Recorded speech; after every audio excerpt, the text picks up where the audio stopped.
मैं आपको यह बताना चाहता हूं कि आप सभी जो टेट सफल अध्यापक यहाँ पर उपस्थित हैं, कसम खाइए इस मन से कि हम कभी भी एकीकृत होने के लिए आगे के भविष्य में नहीं होंगे, भले ही चाहे हमारी संख्या जो भी हो। और जिले के स्टेडियम प्रांगण में उपस्थित हमारे सभी जेटेट सफल शिक्षक वृंद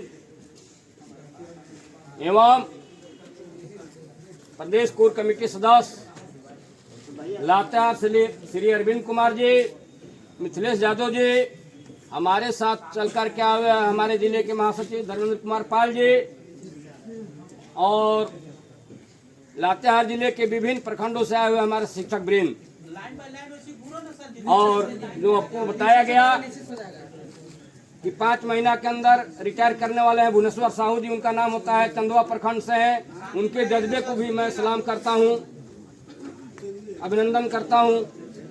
बंधुओं, हम आप सभी जानते हैं कि हम जेटेट सफल हैं, हम में क्वालिटी है। यह सरकार जो है हमें जानबूझकर के रोक रही है, और यह सरकार नहीं बल्कि हमारे गद्दार लोग जो नेता बैठे हुए हैं वो लोग रोक रहे हैं। अगर आप लोग नहीं भी जानते हैं तो यह जान लीजिए कि हमारे एकीकृत में जो भी लीडरशिप निभा रहे हैं उन लोगों ने ही हमारी नौकरी को अस्थायी नहीं होने दिया है। उन लोग अस्थायी करा करके अपने नेतृत्व को चलाने के लिए ऐसा काम को रच रहे हैं। माननीय मुख्यमंत्री जी को, माननीय शिक्षा मंत्री जी को किन्हीं ने समझाने का प्रयास नहीं किया कि टेट पास का मतलब क्या होता है। आपको मैं याद दिला दूं कि जिस समय बीजेपी के साथ गठबंधन की सरकार थी माननीय हेमंत सोरेन जी का 2014 में, उस समय इन्होंने पूछा कि टेट माने क्या होता है। टेट माने हम लोग जो खेलते थे बचपन में वही टेट, मतलब टेट वालों को सबक कर देना है।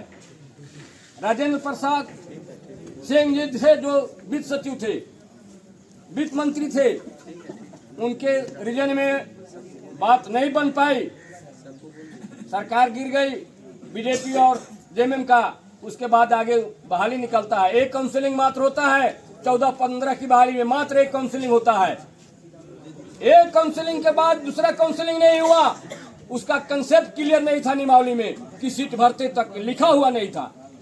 भ्रम में रह करके हमारे आईएएस अफसर इसको रख दिए, एक काउंसिलिंग के बाद बहाली रुक जाता है, और जैसे ही एक काउंसिलिंग की बहाली बंद होता है ठीक उसके बहाली पूर्णतः नियुक्ति हो जाती है। उसके 2 महीना के अंतर्गत ही मैं अपने जिला में जेटेट सफल सहायक पारा शिक्षक संघ का गठन किया हूं, और उस समय से अनवरत मैं इस संघ को सींचने का काम किया हूं। बजरंग जी को मैं प्रेरित किया हूं कि आप नेतृत्व कीजिए, चूंकि वो पहले से ही 2013 में रिजल्ट निकला था अप्रैल में टेट परीक्षा का, उनके भाई अनंत साहू हुआ करते थे, उनके नेतृत्व में जेटेट सफल संगठन खड़ा हुआ था। तो उनका तो मात्र एक काउंसिलिंग वाला बहाली में हो गया, वो चले गए, बच गए बजरंग जी कमान संभाले, हमें परिचय हुआ, मैं उनको प्रेरित किया, संगठन खड़ा हुआ, चलता रहा। उसी दरमियान अब देखिए 2015 में घेरा डालो डेरा डालो कार्यक्रम आयोजित किया जाता है हमारे नेताओं के, शीर्षस्थ नेताओं के द्वारा। वहां भी बात हो रही थी टेट सफल अध्यापकों को करने के लिए बात। हम उस समय, हमारा नाम पारा शिक्षक था, टेट सफल पारा शिक्षक का उस समय भी बात आई थी। लेकिन यही जो एकीकृत के नाम पर आज अपना संगठन चलाना चाहते हैं, वही लोग उस समय भी नहीं होने दिए। अब चलते हैं 15 के बाद 2016-17, 16 में भी बात स्टेडियम में हुआ था, जयपाल सिंह स्टेडियम में आंदोलन। हमेशा बात जेटेट सफल पारा शिक्षकों के लिए हुई है, लेकिन इन गद्दार नेताओं ने जो आज हमको ये बताने का काम करते हैं कि हम लोगों ने नहीं, सरकार नहीं चाह रही है। और मैं चैलेंज चुनौती के साथ कहता हूं कि या 14,000 जेटेट सफल अध्यापक 10 तारीख को रांची की धरती पर उतरे, मैं आपको समायोजन दूंगा, ये आप नोट कर लीजिए। बंधुओं, मैं नहीं बता पाया, 15 के बाद मैं राज्यपाल के यहाँ लिखा, मुख्यमंत्री जन संवाद कार्यक्रम में लिखा, सारा चीज मेरे पास, उसका फोटो कॉपी है मेरे फाइल में। वहां जो है मैं लिखने का काम किया। फिर 15-16 में एक वैकेंसी आया और उसमें 9-10 काउंसिलिंग हुआ। काउंसलिंग के बाद वो सीट भरा, कहीं कहीं पर एगो दूगो दिन तार में बढ़िया कहीं लंबा रिक्त रह गया। तारवा लंबा। बात तो यही है कि हम वर्किंग टीचर हैं, कार्यरत टीचर हैं, हमने पात्रता परीक्षा पास किया। एनसीटी राष्ट्रीय अध्यापक शिक्षा परिषद उसका हिंदी में होता है। उस एनसीटी का काम है, वो एक विधिक संस्था है, भारत सरकार के द्वारा स्थापित संस्था है। उसकी स्थापना सन 1993 में हुई है। इसी शिक्षक की अर्हता निर्धारण करने हेतु तो भारत सरकार उस संस्था का स्थापना की है और एनसीटी के गाइडलाइन में पूरे भारतवर्ष में शिक्षकों की नियुक्ति होती है। उसमें साफ निर्देशित है कि 1 से 5 शिक्षक बनने के लिए आदमी के पास योग्यता क्या होना चाहिए। इंटरमीडिएट द्विवर्षीय प्रशिक्षण में डिप्लोमा, बीटी, डीएलएड और टेट, मतलब इंटर के साथ साथ ट्रेंड प्रशिक्षित होना जरूरी है और उसके बाद टेट परीक्षा क्वालिफाई। तो वह आदमी 1 से 5 का शिक्षक है। फिर कहा हमें स्थायीकरण में दिक्कत है, वेतनमान में कहा दिक्कत है। जब एनसीटी ही हमको मान रहा है तो झारखंड सरकार हमें रोक नहीं सकती है। इसको मैं चुनौती के रूप में ले रहा हूँ। झारखंड में जेटेट सफल अध्यापकों का स्थायीकरण कैसे हुआ।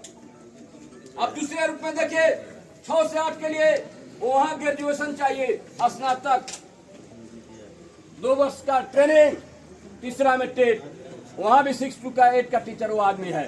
तो हम जो भी जेटेट सफल अध्यापक है उस सभी के पास यह योग्यता है और हम लोग शिक्षक हैं। हमको अलग से शिक्षक बनाने की आवश्यकता नहीं है। ये झारखंड सरकार हमको मूर्ख बना रही है कि हम 50,000 पद सृजित कर रहे हैं। हमारी पद को वो पद सृजित करके वो गैर फैला को देना चाह रही है। ये हम कतई नहीं बर्दाश्त करेंगे। कारण यह है, और उस भी 50,000 में आज माननीय मंत्री जी का बयान आता है कि हम 25,000 पर वैकेंसी देंगे।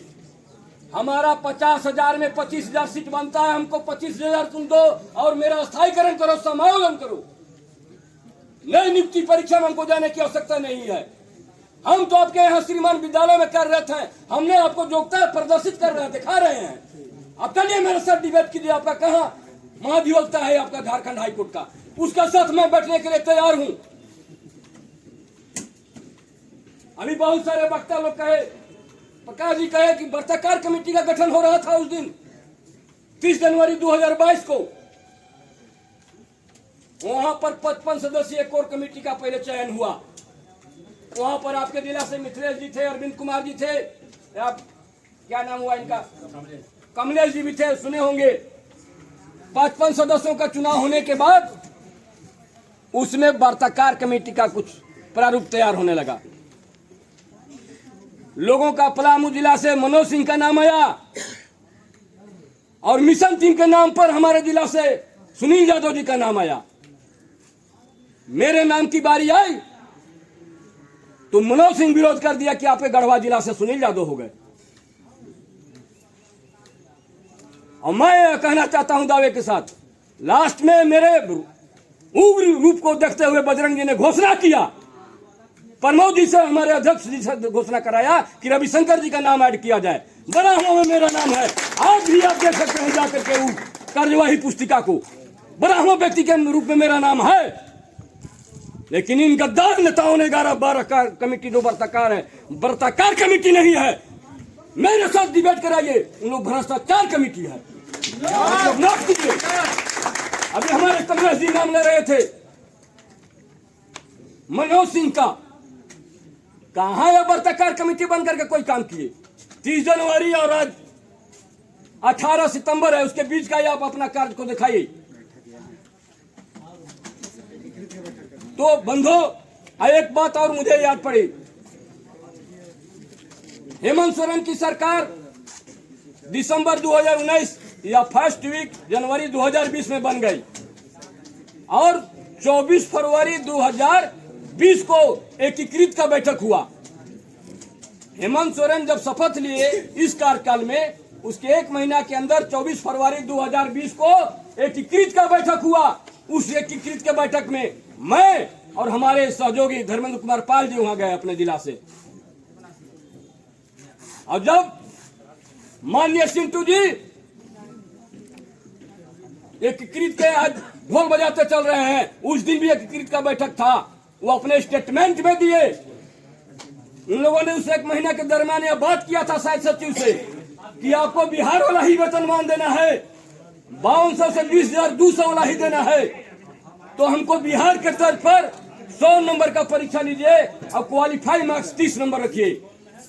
ये लोगों के बैठक में सभा को संबोधित करते हुए उन्होंने कहा कि बिहार वाला हमको वेतनमान दे रहे हैं तो बिहार वाला परीक्षा लीजिए। और जब मेरी बारी आई तो मैं कहा कि माननीय सिंटू जी ने कहा कि बिहार के तर्ज पर मेरा परीक्षा लेकर के 5200 से 20,200 दीजिए, यानी कि 100 नंबर का परीक्षा लीजिए और 30 नंबर क्वालिफाई मार्क्स रखिए। तो मैं उसका उदाहरण स्वरूप दिया कि आपको बिहार वाला परीक्षा पर बिहार वाला वेतनमान मिल रहा है। तो मेरा हम लोग जो टेट सफल है, झारखंड के तर्ज पर टेट पास किए हैं, तो झारखंड वाला नियमावली हमको क्यों नहीं चाहिए 9300 से 34,800 वाला, किसको नोट किया जाए। मैं वहीं ऊपर बोला था। और इस बात को जब मनोज सिंह सुने तो बोल रहे हैं कि टेट वाले अलग हो जाइए। मैं इस सभा के माध्यम से पूरे झारखंड के जो टेट सफल अध्यापकों का आह्वान करना चाहता हूं कि वाकई में मनोज सिंह टेट सफल है। तो इस बात को चुनौती क्यों दिया कि टेट वाले अलग हो जाइए। कोई भी व्यक्ति हृदय पर हाथ रखकर कहे कि अगर वो टेट सचमुच में पास है तो ऐसा बोल सकता है क्या? नहीं। और अगर वो टेट सफल है वो क्यों नहीं भरपूर प्रयास किए? एकीकृत करना चाह रहे हैं, क्यों नहीं मेरा मांग रखवा रहे हैं? अब अभी पूर्वक बनाते चल रहे हैं कि नहीं एकीकृत हो जाइए। हम तो एकीकृत थे, कहां मेरा काम कराया आप? मेरा काम होते होते रोक दिए आप लोगों ने। आज कह रहे हैं कब तो यही मांग रहेगा कि टेट वालों को 5200 अभी दे दो और आकलन के बाद हमको दे दो। यही बतिया 14 दिसंबर 2021 को क्यों नहीं कहे? आप जो आज कह रहे हैं कि टेट वालों को 5200 आज दे दीजिए और आकलन के बाद हमको दे दीजिएगा प्रशिक्षित वालों को, तो ये बतिया 14 दिसंबर 2021 को क्यों नहीं कहे? यानी कि समेट करके लपेट करके चलना चाह रहे हैं, हमारे भविष्य को गर्त में मिला दिए हैं और मिलाते रहना चाह रहे हैं। जो आप सभी चुनौती के रूप में लीजिए कि ऐसे गद्दारों के साथ मैं कभी जाऊंगा नहीं, जो गया सो गया, भविष्य में कभी नहीं जाऊंगा। भले ही वो सफल शिक्षक संघ का संख्या 5,000 ही क्यों न बचे। आज तो हमारे पास 17,000 है, 13-14,000 रिकॉर्ड में है, 3-4,000 वैसे बंधु का नाम नहीं है जो अनमेचुअल टेट पास कर गए, जिनको लोगों ने दिग्भ्रमित करके विसंगति का नाम दिया है। बंधु सर्टिफिकेट भी कहीं विसंगति होता है, आदमी कहीं विसंगति होता है। हाँ, ऐसा हुआ है कि हम 1 से 5 में पास हैं, 6 से 8 का टेट क्वालिफाई कर गए हैं, 6 से 8 में बहाल हैं, 1 से 5 के पास कर गए। लेकिन हम तो टेट पास हैं। हमारा जो समायोजन की बात बनेगी, समायोजन का कंसेप्ट क्लियरेशन होगा।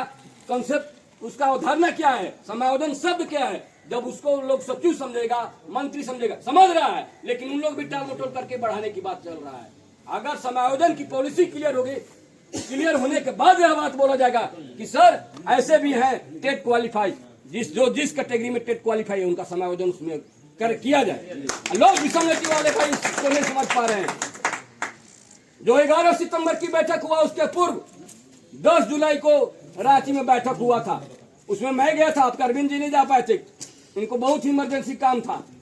वहां पर बैठक हो रही थी। इसी बात को मैं संजय मेहता को समझाने का काम कर रहा था, संजय मेहता का पूरे समूह को। लेकिन उन लोग समझने के लिए तैयार नहीं हो गए, हु हल्ला करने लगे विसंगति के नाम पर। सारे लोग वहां बैठे हुए थे लेकिन समझने के लिए तैयार नहीं है। अगर बंधु और उसमें लोग हमारे ही जिला से 2-4 लोग पूछे तो विसंगति वालों को क्या करना होगा, हम कहेंगे यदि मानदेय में वृद्धि कराना होगा, इसको बुरा अन्यथा नहीं लेंगे, कड़वी सच्चाई है।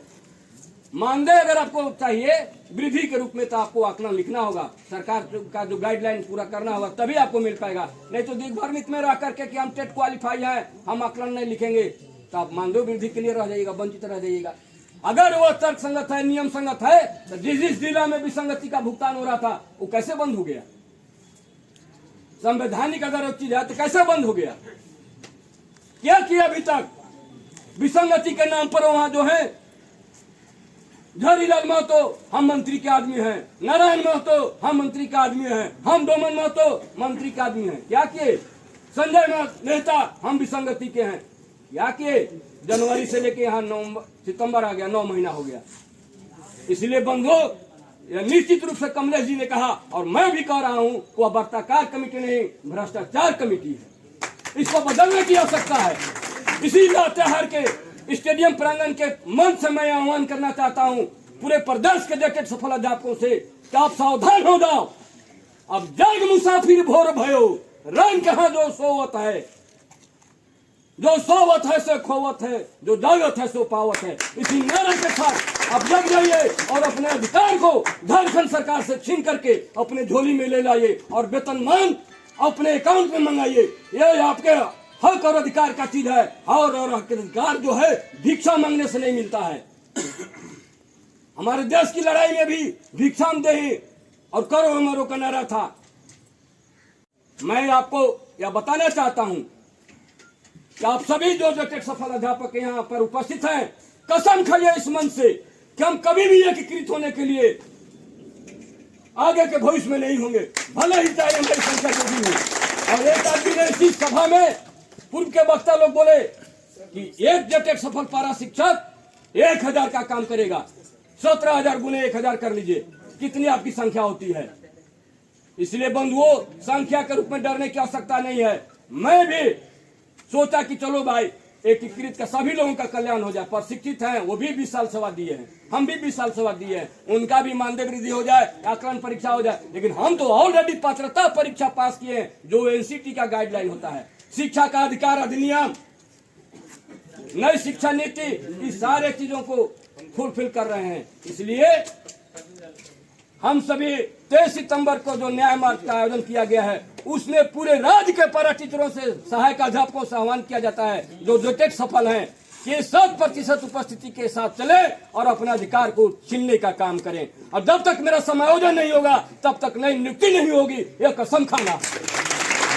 क्योंकि मैं उस विद्यालय में अनवरत 20 सालों से पढ़ाने का काम कर रहा हूं और आप उसी विद्यालय में बहाली करने जा रहे हैं।